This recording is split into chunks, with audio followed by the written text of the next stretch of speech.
All right, so we are back on the W.A.D.E concept presented by The Ring Magazine. And today I'm back to talk about this Jake Paul and Gervonta Tank Davis fight, because as I've sat here and thought about it for the last couple days, since they announced it, since the world went crazy, this announcement went viral, I've seen all their interactions, I've seen everybody talking about it, and I know it's a big fight. I'm gonna be watching because boxing has done this to itself. It's put itself in a position for matchups like this to go viral, to be worldwide, and to be watched. I'm gonna cover this thing just like I covered the Logan Paul and Floyd Mayweather exhibition. Just like I covered Floyd Mayweather and Conor McGregor, I'm gonna cover this. And the more I think about it, and the more I think about the position of Jake Paul, of Tank Davis, and how each of them are coming into this fight, the more I start to also wonder, is Tank Davis taking Jake Paul seriously? Or is he looking at him like the YouTube Disney kid, Tank not being in the sport anymore, not necessarily wanting to fight at the highest level, looking for a bag season, and maybe not even training for this thing, fighting up in weight in this? Is this becoming a recipe for disaster for Tank Davis and another genius marketing move for Jake Paul? Now, with that being said, I do want to know more of the details. I want to know more of the rules. I want to know what this fight is looking like through the eyes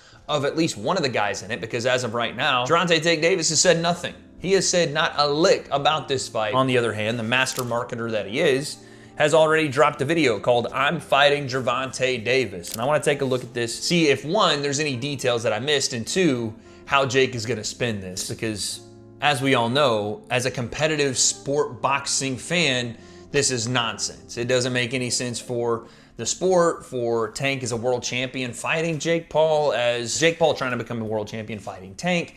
None of that makes sense. Business-wise, this thing's gonna blow up. So let's see about the business of this thing. Let's see what the narrative is for this fight. Because again, I think Jake's gonna come in there and try to knock Tank Davis out. And if Tank's not taking him seriously, believe it or not, that potentially could happen. And I'll explain why. The breakdown, let's go. I'm gonna show you how great I am. You really thought it couldn't get any bigger? Okay, hold on. Before we even start, Jake is robbing the bank, right? Bank robbery. What he does so well, and I'm not trying to glaze Jake here, but he tells you what he's doing. We're 2 seconds into this video, and he's telling you what this fight is. It's a bank robbery. This is him getting a bag from Netflix to fight Gervonta Davis. He's holding the money right there. He's got the keys to the vault. And behind him, you see what I assume is to the left, even though that guy looks more like Hasim Rahman than he does KSI, that clearly is a KSI wannabe. In the middle, the guy's got something on his nose, so I assume that's Conor McGregor, even though I thought this guy was Conor McGregor as well, because he's got the Irish flag on. I'm not exactly sure who that's supposed to be. Maybe I'm missing the reference, but clearly some people he wants to get to. But you can see the symbolism in this thing already. Jake performing the bank robbery, and he's locked up some opponents that he potentially could fight in the future. Which one of these chumps do you want to save next? Let's see.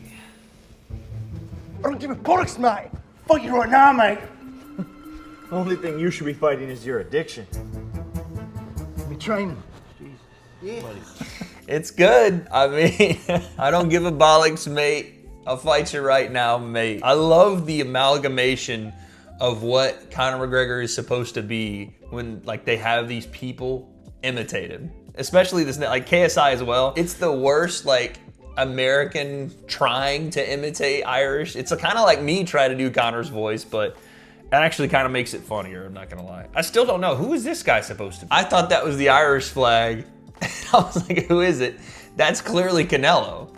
Okay, that makes sense now. I couldn't see because my camera, it makes that look a little orange, the flag, but that's a Mexican flag. Even though he's pale and looks Irish because he's redheaded. That's funny. Okay, so this is Canelo on the right there. I got it. Listen, all me and Moms want is for you to cut half your body weight, and we got ourselves a...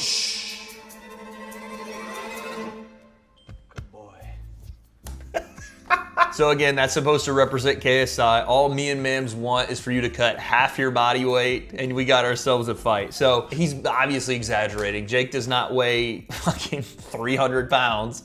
They want Jake to cut to 185 pounds. Jake, I think for this fight, will be at 195, so there's always this, and Jake has also said he'll go to 185 if it were for a fight like Canelo, because he believes Canelo's a bigger star, Point is, I think the ship has sailed on a Jake and KSI fight, at least, I don't know. It just doesn't seem like it's possible right now.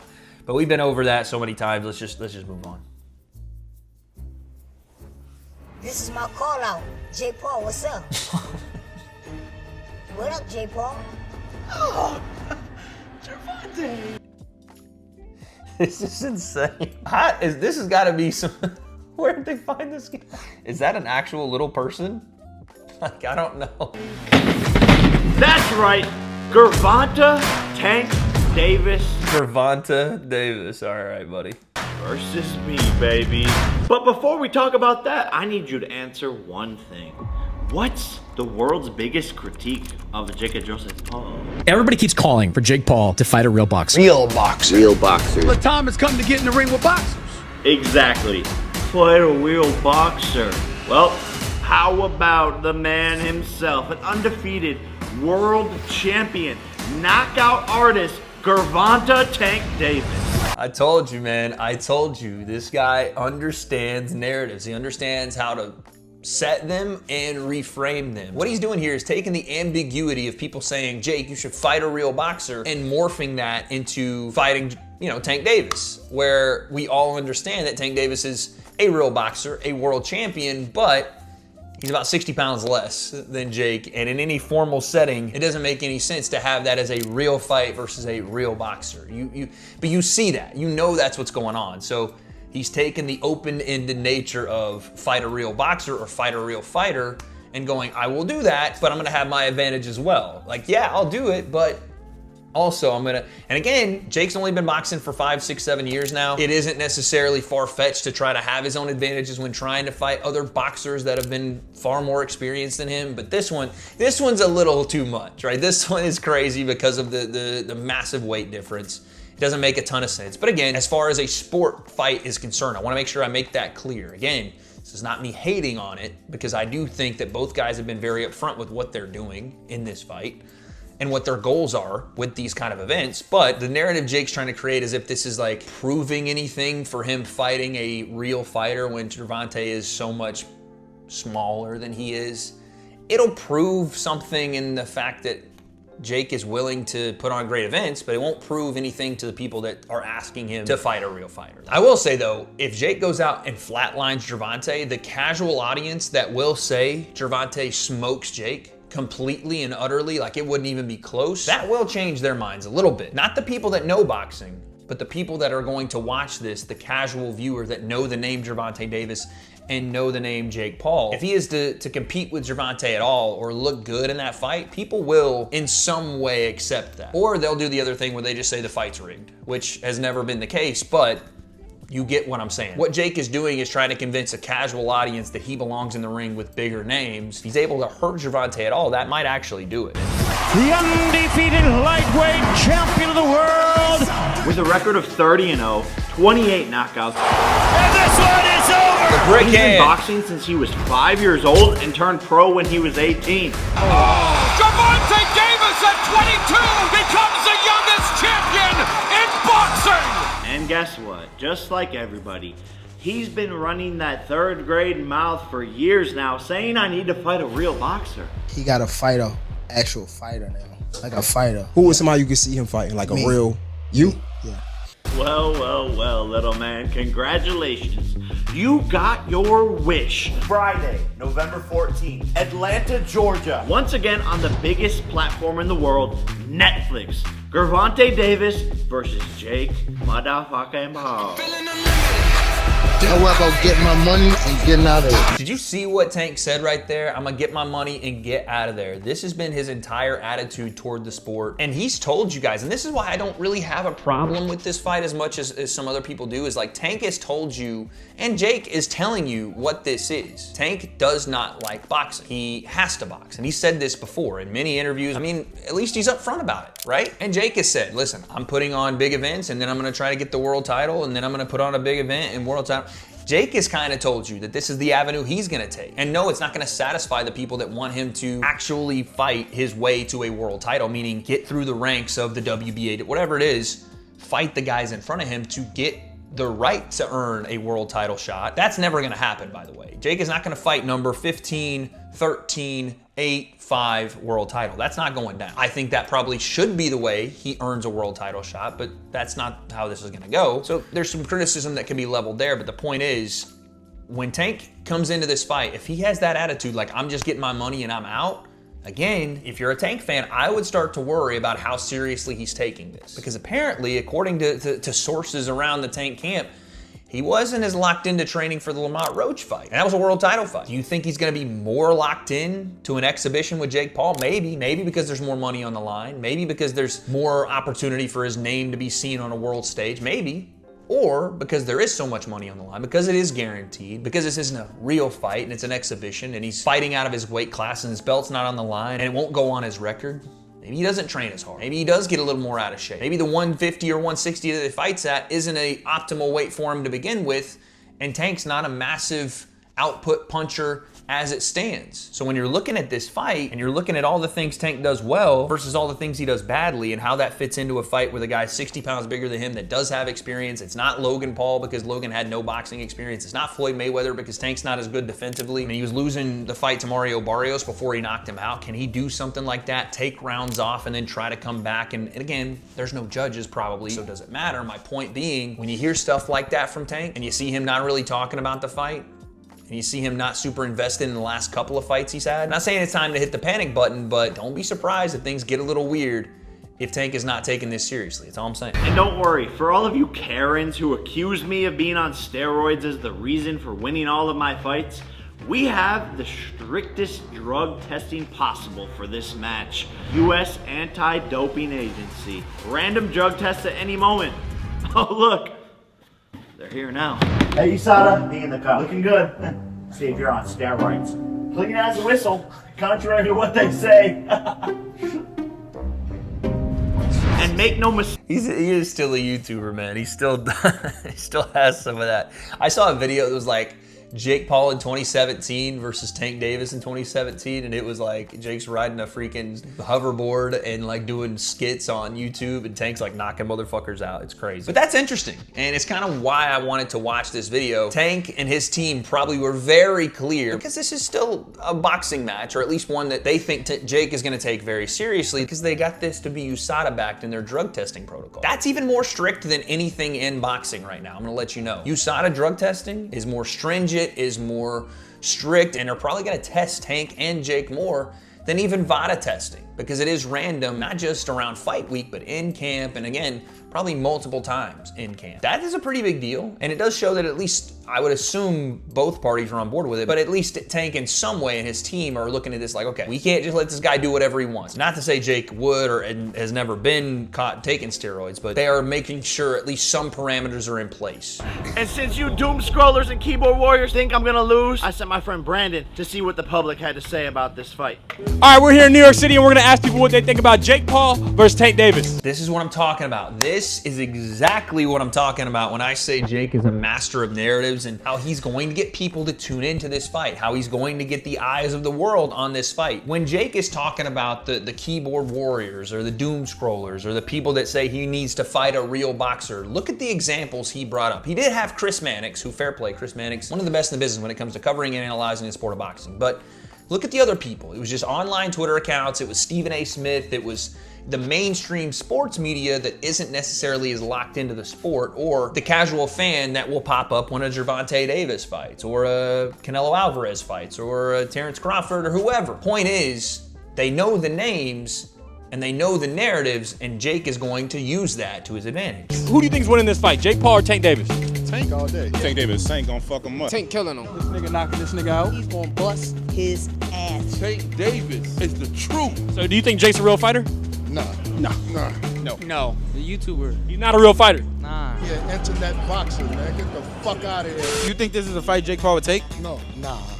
He's not ready for Tank. Bro, he too scared to do that bullshit. This is what Tank built for. He not built for this. He's not a real boxer, bro. He ain't gonna take. This is the perfect example of what I'm saying. And again, they may not be wrong that Tank could and should win this fight. Again, I don't know if the exhibition will have judges' scorecards or if you literally have to knock someone out to win. But the point is, on paper, yes, Tank should have the skills, the experience, the ability, the footwork, the eyes, the defense to offense transition to beat Jake Paul and just outbox him. But again, does that matter if there's no judges and he can't knock Jake out? Can he even claim, you know what I'm saying? But if Jake is able to even hurt Tank and stay in the ring with him and survive, that's something that Jake will take and use to say, I went 10 rounds with a world champion level boxer or a world champion boxer. And people like this, they're like, nah, he couldn't even last with him. Nah, he's a YouTuber, whatever. They will either look at that and go, oh, well, it was set up. Again, not true. Or they will give Jake some credit. It's a genius move. Take no fight with that dude, because that dude ain't going to hold back. Tank wouldn't do that. Exactly. He ain't going to do that. He ain't going to ruin his reputation and fight this fucking This is a real life-size height difference. Also, did you hear that? I don't know who he was talking about. He said Tank ain't gonna fight that dude because that dude ain't gonna hold back. He don't want to ruin his reputation by fighting him. Clearly, Tank doesn't care about his reputation, by the way. And also, I don't think Tank cares about anything in the sport of boxing anymore. I just don't think he gives a shit, which is the perfect guy for Jake to fight because like, he doesn't care what you guys say. He doesn't care what I say. He doesn't care about people that are talking about him, you know, ruining his legacy and all this, that. He doesn't care about it. What is it that Floyd said one time? Legacy can't pay my bills. Legacy don't pay my mortgage or feed my kids. You still have Gervonta Davis? Yes. Yeah. Height don't mean shit, bro. That don't mean nothing. He got the height, weight. Tank still will be there. Size doesn't always matter in some certain cases. Size don't matter, bro. Sometimes it doesn't. It's more the wave of the motion of the ocean, not the size of the wave. So I think you talking about dicks, we talking about a fight. Let's say this fight went down and Jake Paul whooped Gervonta Davis's ass. Would you then consider him a legit boxer? Absolutely. Absolutely. Absolutely. I definitely would. You have to put him up there at that point. I hate them niggas, man. Knock that in his fucking gut, yo. Look at him licking his lips like he want to suck some dick. What? You can say anything to That guy's the most New York dude ever, by the way. That dude in the red. That's the most New York shit I've ever heard. But you see, the answer's like, oh, if Jake was able to go and actually whoop, whatever that connotation means for an exhibition like this. If he was able to go beat up Gervonta, would you consider him a real fighter? And all these people say yes, because it doesn't matter to them about the weight class or any of that other stuff. Just like the Jake and Mike Tyson fight. Again, you guys may not remember and you may be looking at that with rose-tinted glasses, but I remember a lot of people talking about that fight, and my dad included. He represented kind of the older guard of people that looked at Mike Tyson as Mike Tyson was during the 90s. You guys can go back and watch how he talked about the fight. Mike Tyson's old school. Jake Paul ain't ready for none of that. That's world champion. Jake Paul, YouTuber. He ain't gonna do nothing to Mike. He's built different. He's a savage. All that, and it didn't matter. Yes, because Mike was 58 years old. Yes, because Mike was completely out of his prime and washed. And Jake didn't knock Mike out and ended up going to a decision, but Jake won. And for the people that said that, they either said, well, it was because Mike was old. This fight could probably end up the same way, except people going, well, Jake was bigger after the fact. But there will be some people that look at this and answer like that. If Jake is able to do anything, they're gonna go, holy cow. And that's the audience Jake's going after, and it's the more broad audience that's gonna watch this. Now, all jokes aside, this is the most dangerous fight of my career. This is no influencer, no MMA fighter, no retired boxer. He's been fighting since he was 5 years old, and I have 5 years of boxing experience. He has 5 years of pro boxing experience. That's true. But when he says this is the most dangerous fight, I disagree. Not just because of the massive weight disadvantage for Tank Davis. And again, yes, he's a world champion level boxer, but at a certain point, weight classes exist for a reason. Jake has enough experience now to be able to defend himself at least somewhat, even against some higher level guys, if he doesn't want to be knocked out or if he doesn't want to be put in bad positions. Now, if he's coming in and fighting some of those higher level guys at his weight class, then the holes will be exposed. And that may happen here, but Tank's ability to damage Jake won't be the same as a high level fighter at even 154, 160, or 168. Which is why when the Canelo Alvarez fight was brought up, I was more entertained by that and the Anthony Joshua thing because they were around Jake's size. Joshua being way bigger, and I was like, ooh, probably don't want to take that one if you want to remain conscious. But regardless, I would have watched it because there was something there. There was a risk innate with what he was doing. And this is why I wanted, most of all, not Canelo, not Joshua, but the guy he called the influencer, Tommy Fury. Because you can't rewrite history on that one. Tommy won. I mean, regardless of what you want to say about how Jake is gotten better or how much more experience he's gotten since. Tommy won that fight. And there was real danger there because not just physically, like Jake could potentially get hurt, whatever. It's a real fight. It's a pro fight versus a real fighter, someone with more experience than him. And look what happened, but also reputationally, because Jake was taking more of a risk that night, it allowed for a bit more of a, oh snap, this could end everything. This could be the one, right? Whatever. That's why I don't think this is the biggest risk to Jake's wallet, the biggest risk to his health. I don't see that here because of the size difference, because of how much experience Jake now has, and because it is an exhibition and things will be a little different. I still am entertained by it. I'm still gonna watch it. I still have hypotheticals about how the fight potentially could go, which we'll talk about, but I disagree. This is not, in my opinion, the biggest risk of his career. My first pro fight was in January of 2020. Right. I've never fought a professional boxer this experienced, and he's never fought someone my size. He's 30 years old. I'm 28 years old. We're in our prime. If I win, I just beat one of boxing's greatest and pulled off the impossible. If he wins, he gives you all what you want to see and sends me back to YouTube. But if he loses, oh, if he loses, that whole little image of toughness and badassness goes all out the window. All from the little hands of a YouTuber. He's still doing this, man. It's so crazy. He's able to still do this because people still see him this way. This whole, I'm just a YouTuber, I'm just a YouTuber. He just told you he's been boxing pretty exclusively for the last 5 years, and really, it's been more like 6 or 7, and he still is able to get people convinced that he is not a boxer, that he doesn't do this, that he's just a YouTuber, and that if he beats Tank, then the YouTuber beat Tank, not the professional boxer guy beat Tank that's been doing exclusively that for the last 5 years. Now again, this is why I say he's the best at narrative shifting. He's the best at setting narratives, all from the little hands. He's a fucking 210-pound man. His hands are huge, his head's huge. He's a built dude, right? He fought at heavyweight, so yeah, he's not some little YouTuber. And again, this is why I'm saying he's gonna pull the rug on you guys if you think there's no inherent danger to what Tank is getting himself into. I'm not saying that Jake's gonna flatline him because I don't know that.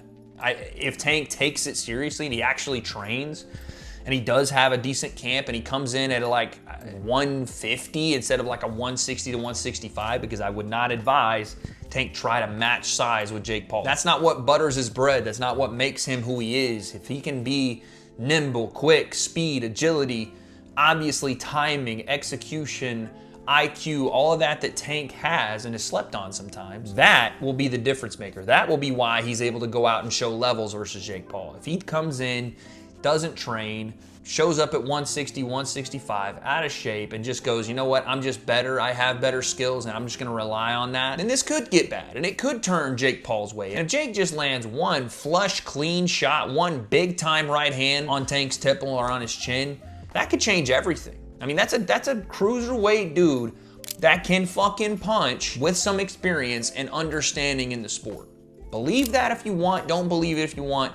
I'm telling you, he's better than just Logan Paul off of one fight or 2 fights fighting Floyd Mayweather. He's better than any of the exhibitions that Mayweather has done after his pro career. Hell, he's better than Conor McGregor was when Conor came over and fought Floyd in a pro fight, and Conor went 10 rounds with him. Again, I know Floyd doesn't, you could say Floyd carried him and then Floyd ended up TKOing him, but the point is, Jake is way better right now than Conor was then. Not even close. That was Conor's first boxing match, his first one. And Jake has been 10 rounds a couple different times now, and he understands how to keep himself at least somewhat fresh. If Tank is not taking this seriously and he's gonna come in there and take rounds off early, and again, I don't know if there's a judging criteria or what, but regardless, Jake will be there and he'll be looking to hurt Tank. For sure. I believe Jake will go in there and probably keep himself safe early, kind of like the Mike Tyson fight, but I think he'll look for openings and go for it at points, which is why I wanna see what Tank shows up like. Because if Jake does go for it and has those openings, Tank can capitalize and,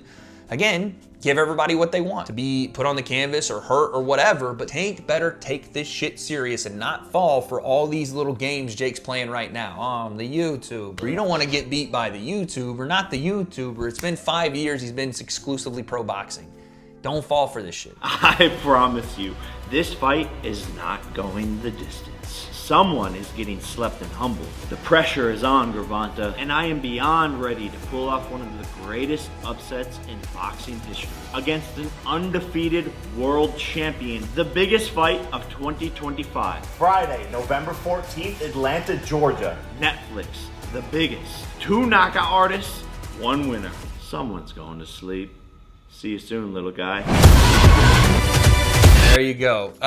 He said that'll be the biggest. I don't know. It'll be interesting to see how this stacks up versus Canelo Crawford. I think for the sport, obviously the bigger fight. For the sport, meaning for the growth of the sport, for the maturation of whoever's gonna be on that undercard, for the eyes that you want on the sport in a competitive world championship fight, it's clearly Canelo Crawford. But as far as like the virality of this thing, you just don't know. You really don't. But he said it's gonna be the biggest upset in boxing history. The only people usually upset in an exhibition are the people that wanted to see an actual winner or loser and don't get that, right? Usually the whole, oh, the fans won. Well, not really, because no one won.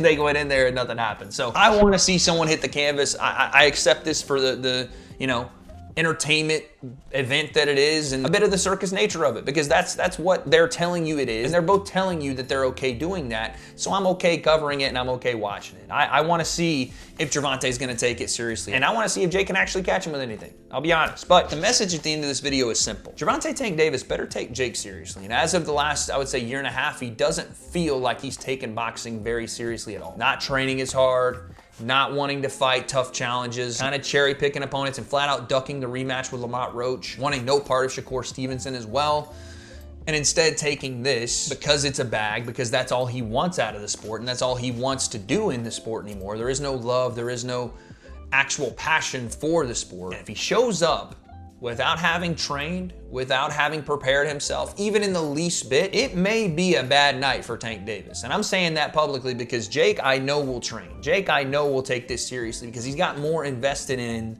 this fight than just the bag he's going to make. He wants to embarrass Tank Davis. He wants to embarrass boxing for allowing it to get to this point where he's able to come in as a guy that's only fought for 5 years and put it on a guy like Tank and try to knock Tank out. Again, weight classes, all that stuff aside, he wants that win over Tank like he wanted that win over Mike. In these type of events, it's clear what the message is. Perform well enough to say he either went toe-to-toe or beat a world champion. It's narrative shifting and Jake's very good at it, but the point is Tank better not take him lightly. You better not think this is just the YouTuber thing, or else it could end up being a super embarrassing night. Not just because of the exhibition nature or whatever you want to call it, but because Jake's gonna try. And Tank has an opportunity, just like everybody else has, to show why the sport of boxing is special, to show how the skills pay the bills. Will he take that opportunity or will he just take his bag? I don't have those answers, but I wanted to get a look at this and I wanted to ask the question, what do you think happens in the actual fight? I know we don't have rule sets and weight and all that yet, but how do you think both guys will approach it? And regardless if you like the fight or not,